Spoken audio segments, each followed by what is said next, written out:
बहुचर्चित श्याम स्टील ने आज पावर स्टार पवन सिंह को अपना एक्सक्लूसिव ब्रांड एम्बेसडर बनाया है।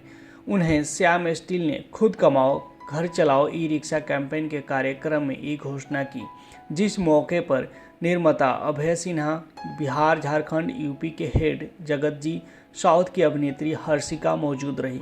आपको बता दें कि इससे पहले श्याम स्टील के ब्रांड एम्बेसडर विराट कोहली, अनुष्का शर्मा, सोनू सूद, मनोज तिवारी और दिनेश लाल निरहुआ रह चुके हैं। ब्रांड एम्बेसडर बनाए जाने के बाद पवन सिंह ने श्याम स्टील का आभार व्यक्त किया और श्याम स्टील के खुद कमाओ घर चलाओ ई रिक्शा कैंपेन की सराहना भी की। उन्होंने कहा कि श्याम स्टील से जुड़कर बेहद अच्छा लग रहा है।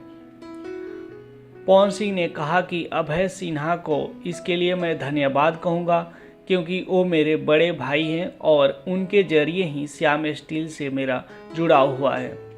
वहीं पवन सिंह के ब्रांड एम्बेसडर बनाए जाने के बाद अभय सिन्हा ने उन्हें बहुत सारी बधाई एवं शुभकामनाएं दी और कहा कि यह भोजपुरी इंडस्ट्री और श्याम स्टील के लिए बेहद खास होने वाला है।